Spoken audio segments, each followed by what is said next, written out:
Zanak'Andriamanitra Panota Saina miaina mampandova hainy fianana Ambava fotsiny fa iainana maizia Mitondra ny teny mampitsatra ny voaozina Zandray nananana Mifantoka ny antopisiko ny masoko Zanak'Andriamanitra Panota Saina miaina mampandova hainy fianana Jesus is the center. Yeah, no reason to back up. Yeah, we'll move on in nigga man.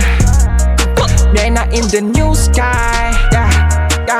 Mitombony fahalalana tsara anazy miaina nega tsy mandeha ho azy fitiavany Jeso zay no mamely de mbola fitiavany no mitondra fitiavany zay no motivation Dratra anaty zay vo manao For real tsy mahazo variana eto I'm a soldier of God Fanahona zany no misy eto tany hatramin'izao Jesus no valin'izay fantaniko izay my bro Androantsika mety verina farampitsa mety ho lost Fa molave tena ny aina ama izy azy anao Zanak'Andriamanitra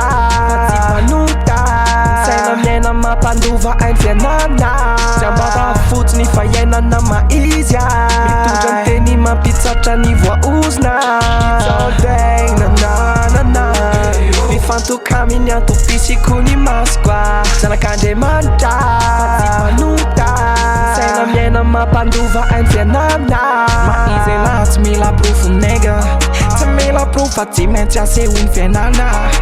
Amin'ny alalan'ny fo no amatarana ny azo Iza no fotra, iza no sorsa, iza yoga I'm a businessman, yeah, legal drug dealer Atanosman, yeah, Malagasy people I know Fan man Zanak'Andriamanitra mihoatra ny reo Fa tsy zavatra mora simba no amaritra hoe iza Zanaka fa tsy mpanompo Zanaka sady mpandova Na iza lala iza zay ngitrahoako Ma iza nanijoroko de za tsy mitso Zanak'Andriamanitra Panota Saina miaina mampandova hainy fianana Ambava fotsiny fa iainana maizia Mitondra ny teny mampitsatra ny voaozina Zandray nananana